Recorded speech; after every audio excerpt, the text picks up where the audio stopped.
أعوذ بالله من الشيطان الرجيم. بسم الله الرحمن الرحيم. الحمد لله رب العالمين وبه نستعين على أمور الدنيا والدين والصلاة والسلام على أشرف الأنبياء والمرسلين سيدنا محمد وعلى آله وصحبه أجمعين. رب اشرح لي صدري ويسر لي أمري واحلل عقدة من لساني يفقه قولي. رب أعوذ بك من همزات الشياطين وأعوذ بك رب أن يحضرون.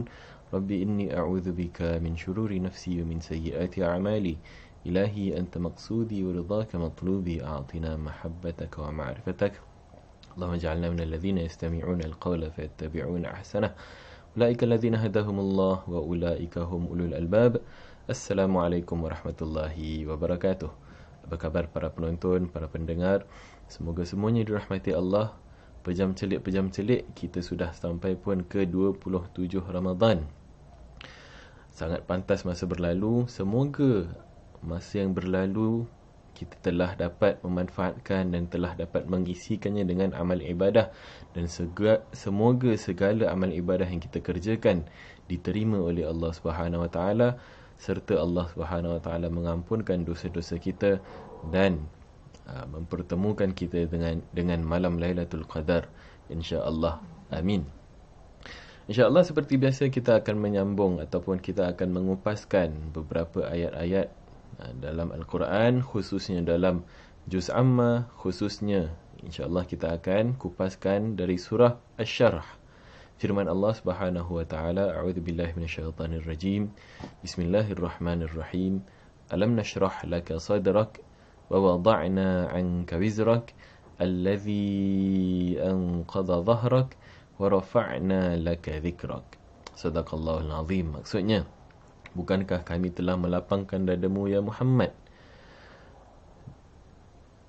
Alam nashrah laka sadrak wa wada'na 'anka wizrak, dan kami telah meletakkan tanggungan ataupun dan kami telah meringankan tanggunganmu ya Muhammad, yang tanggungan itu memberati ataupun memberatkan belakang badanmu ataupun pundakmu, dan juga kami telah mengangkat sebutan namamu.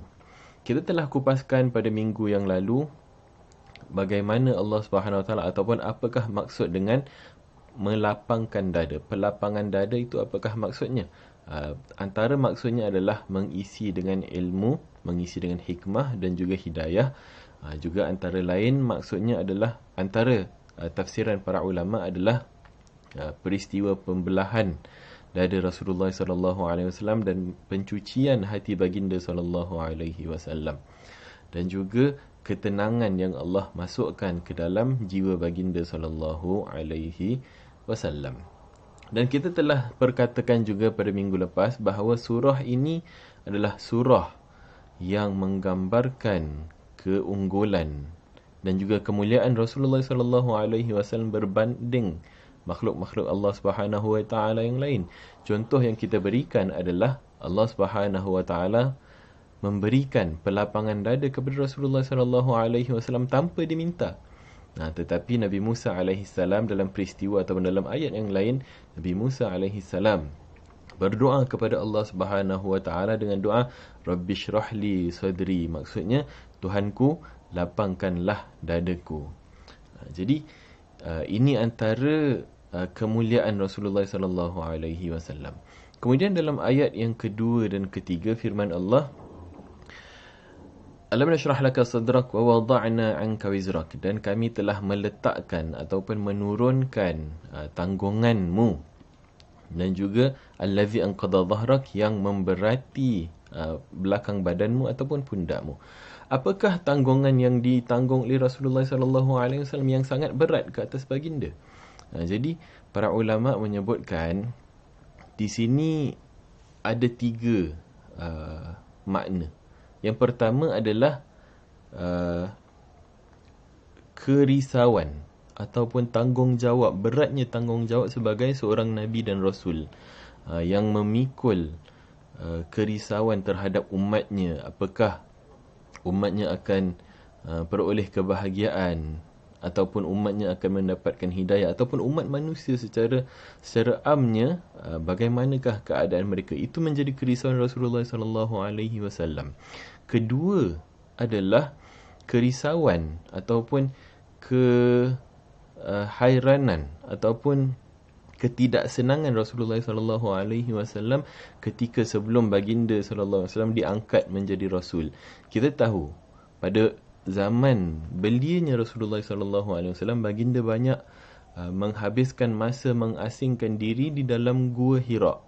Kerana baginda sallallahu alaihi wasallam menjauhkan diri dan melarikan diri daripada keadaan kehidupan pada masa tersebut yang dibelenggu atau bergelumang dengan perkara-perkara yang tidak baik. Hatta disebutkan zaman tersebut adalah zaman jahiliyah, dan itu menjadi ketidaksenangan Rasulullah SAW melihat manusia berada dalam kesesatan dan juga tidak terpandu dan tidak terarah kehidupan mereka. Ketiga adalah khusus bagi mereka yang membolehkan berlakunya dosa-dosa kecil ke atas para anbiya. Itu bermaksud dosa-dosa ataupun kesilapan-kesilapan kecil yang dilakukan oleh para anbiya. Kita lihat ketiga-tiga makna ini.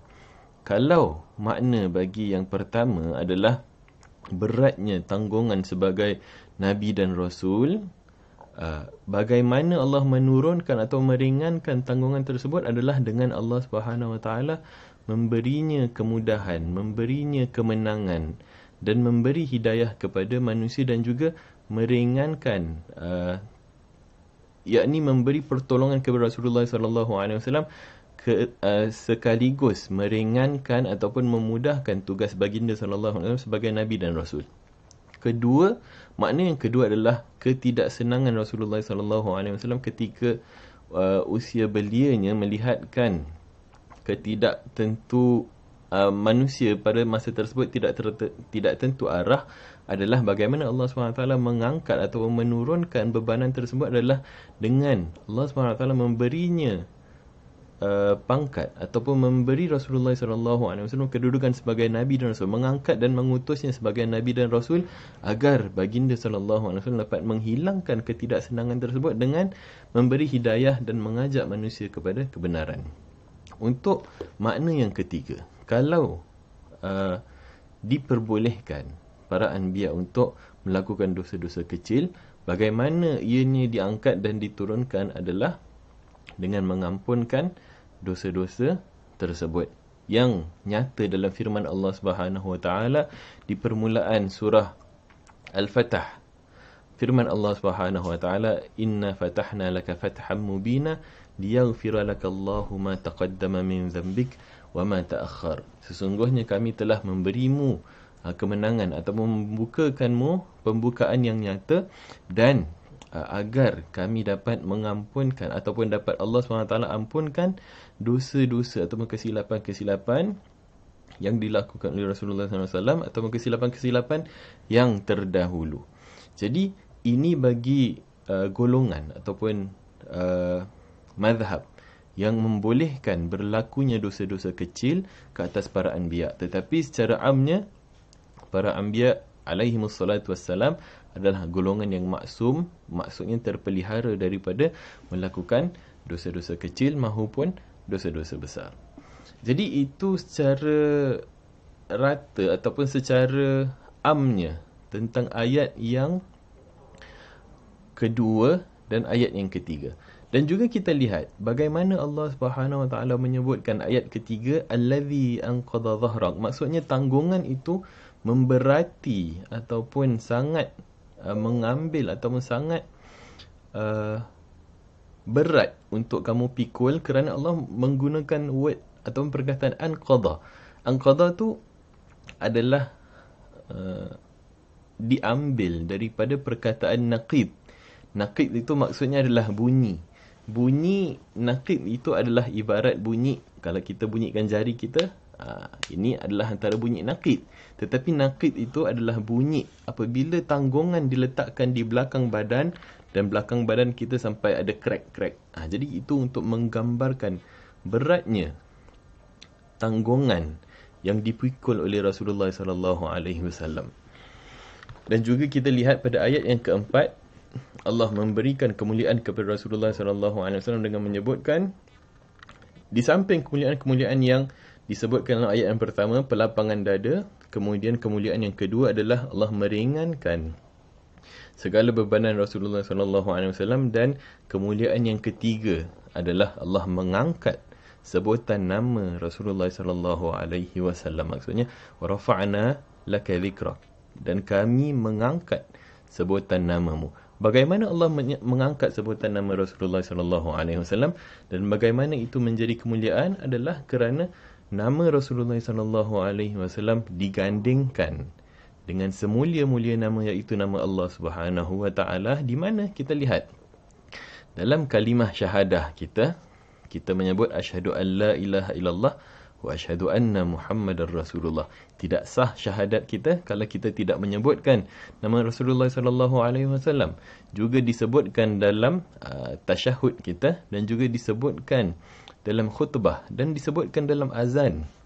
Itu semua keadaan-keadaan yang mana nama Rasulullah SAW tidak akan terlepas daripada disebut dan digandingkan dengan nama Allah Subhanahu wa taala. Kita bayangkan kalau nama kita digandingkan dengan nama letaklah nama presiden ataupun nama mufti dan sebagainya, nama orang yang ternama digandingkan bersebelahan. Maksudnya, sebagai contoh, besok kita lihat dalam surat khabar mufti dan juga nama kita, letaklah sebagai contoh Nu'man. Mufti dan Nu'man mengeluarkan artikel ataupun buku, menerbitkan buku bersama. Digandingkan nama saya dengan nama mufti menjadi satu kemuliaan. Mengangkat darajat saya yang lemah ataupun yang rendah ini, meletakkan kepada satu keadaan yang terpuji. Begitu juga kita lihat bagaimana Allah Subhanahu wa taala memuliakan Rasulullah sallallahu alaihi wasallam dengan mengangkat nama baginda sallallahu alaihi wasallam dan menggandingkannya dengan nama Allah Subhanahu wa taala, dan dua nama tersebut tidak akan terlepas. Hatta disebutkan dan diabadikan dalam Al-Quran Muhammadun Rasulullah dalam surah, di akhir surah Al-Fatih. Muhammadun Rasulullah walladzina ma'ahu asyidda'u 'alal kuffar ruhama' bainahum. Ayat tersebut kita lihat bagaimana Allah Subhanahu wa taala menggandingkan dan mengangkat sebutan nama Rasulullah sallallahu alaihi wasallam. Dan seperti mana kita pernah katakan, surah ini adalah surah yang menggambarkan kemuliaan kepada Rasulullah sallallahu alaihi wasallam. Kita sebagai umat Rasulullah sallallahu alaihi wasallam juga beruntunglah kita mendapatkan kemuliaan tersebut, kerana apabila Rasul kita adalah sebaik-baik Rasul, kita umatnya adalah sebaik-baik umat. Jadi banyak-banyak kita bersyukur kerana menjadi umat Rasulullah sallallahu alaihi wasallam. Saya rasa cukup sampai di sini perkongsian kita tentang surah Asy-Syarh. Semoga ia mendorong kita untuk lebih gigih dan lebih giat untuk kita membaca Al-Quran dan memahami erti-ertinya, agar kita dapat menghayati isi kandung Al-Quran dan juga kita melihat tingginya kedudukan Rasulullah SAW melalui ayat-ayat Al-Quran. Aqulu qawli hadha wa astaghfirullahal azim li wa lakum wa lisairil muslimina wal muslimat wal mu'minina wal mu'minat. Allahumma ja'alna mimman yaqra'ul Qur'ana fayarqa wa la taj'alna mimman yaqra'ul Qur'ana fayashqa wa adhillna tahta dhilli 'arsyika mimman kammaltahu khalqan wa khuluqa. Ya Allah, jadikan kami mereka apabila mereka membaca Al-Quran maka meninggilah kedudukannya, dan jangan engkau jadikan kami mereka yang membaca Al-Quran lalu celakalah ia, dan golongkanlah kami dan naungilah kami di bawah naungan arasy-Mu bersama para anbiya dan para mursalin bersama Rasulullah sallallahu alaihi wasallam. Saya ucapkan selamat beribadah kepada semua. Semoga Allah Subhanahu wa taala menerima amal ibadah kita, dan juga saya ucapkan selamat hari raya in advance. Jadi minggu depan kita akan mencutikan kuliah kita dan kita akan sambung di minggu yang seterusnya, insya-Allah. Wassalamualaikum warahmatullahi wabarakatuh.